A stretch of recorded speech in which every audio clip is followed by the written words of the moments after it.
Assalamualaikum warahmatullahi wabarakatuh. Jadi kali ini saya akan membahas materi mengenai network layer, logical addressing. Pertama itu network layer. Lapisan jaring atau network layer adalah lapisan ketiga dari bawah dalam model referensi jaringan OSI. Lapisan ini bertanggung jawab untuk melakukan beberapa fungsi berikut. Pertama itu pengalamatan logis dan melakukan pemetaan terhadap paket-paket melalui jaringan. Kedua itu membuat dan menghapus koneksi dan jalur koneksi antara dua node di dalam sebuah jaringan. Ketiga, mentransfer data, membuat dan mengkonfirmasi penerimaan serta mengecek ulang koneksi. Kemudian fungsinya itu pertama path determination, menentukan rute yang ditempuh paket dari sumber ke tujuan. Switching, memindahkan paket dari input router ke output router. Call setup, beberapa arsitektur jaringan mensyaratkan router call setup sepanjang jalur sebelum data dialirkan. Kemudian ada address layer network. Pada layer data link, address mengidentifikasi masing-masing piranti fisik. Jika Anda paham dengan NIC adapter pada komputer, NIC mempunyai address MAC yang unik, akan tetapi mengidentifikasikan address fisik tersebut belumlah cukup untuk bisa melakukan komunikasi dan melakukan routing antar jaringan. Kemampuan untuk melakukan routing antar jaringan tergantung identifikasi jaringan-jaringan. Hal ini bisa dilakukan dengan addressing jaringan, disebut juga logical address, untuk membedakan antara dari address fisik yang dipakai pada layer data link. Logical address mengidentifikasi kedua segmen address jaringan dan address piranti itu sendiri. Walaupun piranti mempunyai address fisik juga, address jaringan secara tipikal berisi dua komponen, sebuah segmen jaringan dan sebuah address logical piranti. Kurang lebih keduanya digunakan untuk mengarahkan route atau message. Protokol routing. Protokol layer network adalah proses software yang melakukan fungsi routing antar jaringan. Sebuah router Cisco dapat menjalankan beberapa protokol layer network sekaligus di mana setiap protokol berjalan independen satu sama lain. Suatu protokol routing adalah protokol layer network sesungguhnya yang menjalankan fungsi routing antar jaringan. Protokol routing mempelajari dan berbagai informasi routing antar jaringan dan membuat keputusan tentang jalur mana yang akan dipakai. Di samping routing, fungsi lain dari network layer itu adalah switching. Kemampuan dari sebuah router untuk menerima data pada satu port dari suatu jaringan dan mengirimnya keluar port yang lain pada jaringan lainnya. Kedua itu memindahkan data antar jaringan terhubung untuk mencapai tujuan akhir. Ada dua metode bagaimana paket berjalan melalui suatu jaringan yang kompleks, switching circuit dan packet switching. Kedua itu IP address. IP adalah protokol di internet atau jaringan komputer yang mengurusi masalah pengalamatan dan pengaturan pengiriman paket data sehingga ia sampai ke alamat yang benar. Setiap komputer, jaringan, atau terkoneksi internet harus memiliki alamat yang unik. Satu alamat hanya boleh dimiliki satu komputer. Ada beberapa kelas IP address. Pertama itu kelas A, terdiri atas 8 bit untuk network ID dan sisanya 24 bit digunakan untuk host ID. Kelas B, terdiri atas 16 bit untuk network ID dan sisanya 16 bit digunakan untuk host ID. Kelas C terdiri atas 24 bit untuk network ID dan sisanya 8 bit digunakan untuk host ID. Kelas D digunakan untuk keperluan IP multicasting, 4 bit pertama IP address. Kelas D diset 1110. Kelas E, IP address kelas E tidak menggunakan untuk umum. 4 bit pertama IP address ini diset 1111. Jenis IP address. Pertama itu IP private adalah suatu IP address yang digunakan oleh suatu organisasi yang diperuntukkan untuk jaringan lokal, sehingga organisasi lain dari luar organisasi tersebut tidak dapat melakukan komunikasi dengan jaringan lokal tersebut. Contoh pemakaiannya adalah pada jaringan intranet. Kemudian IP publik adalah suatu IP address yang digunakan pada jaringan lokal oleh suatu organisasi dan organisasi lain dari luar organisasi tersebut dapat melakukan komunikasi langsung dengan jaringan lokal tersebut. Contoh pemakaiannya adalah jaringan internet.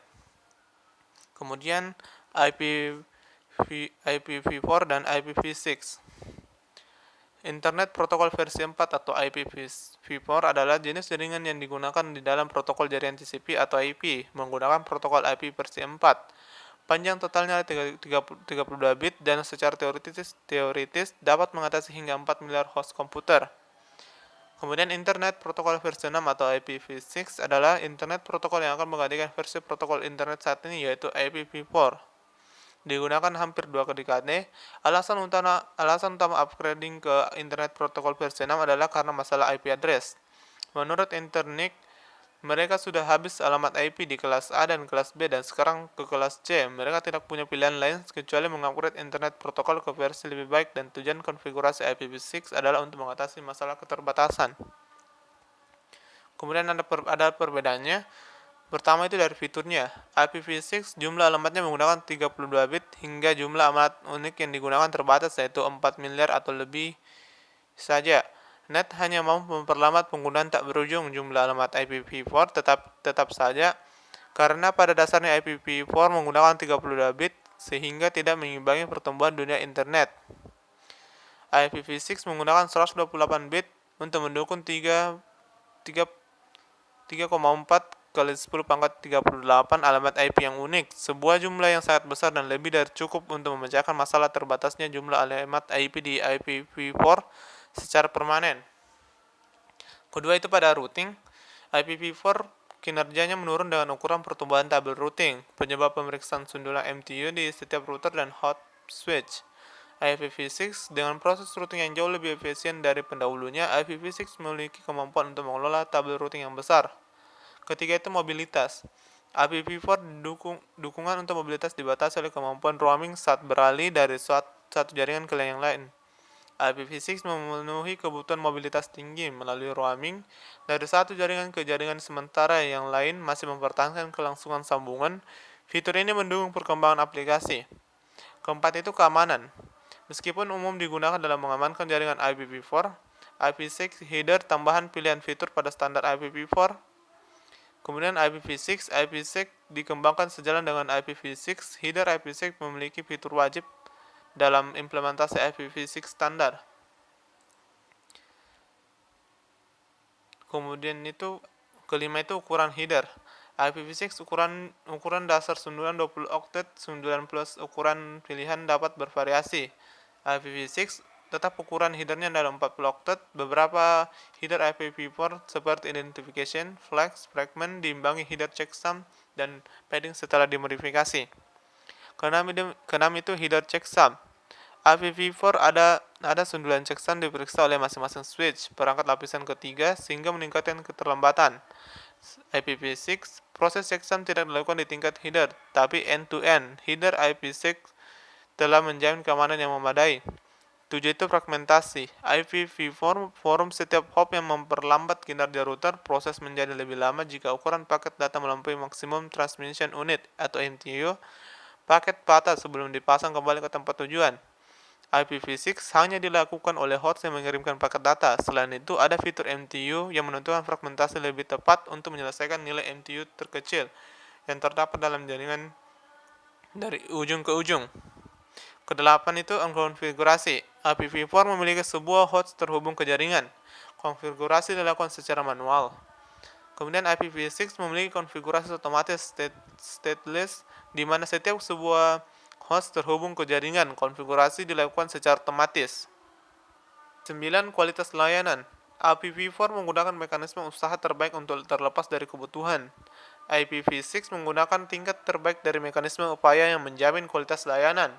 Kelas lalu lintas sundulan menentukan prioritas pengiriman paket data berdasarkan kebutuhan akan kecepatan tinggi atau tingkat latensi tinggi.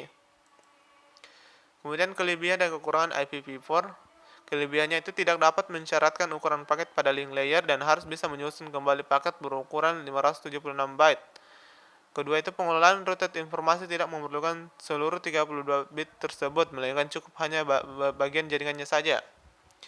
Kekurangannya itu panjang alamat 32 bit, dikonfigurasi secara manual atau DHCP IPv4, dukungan terhadap IPsec opsional, dan fragmentasi dilakukan oleh pengirim dan pada router, menurunkan kinerja router.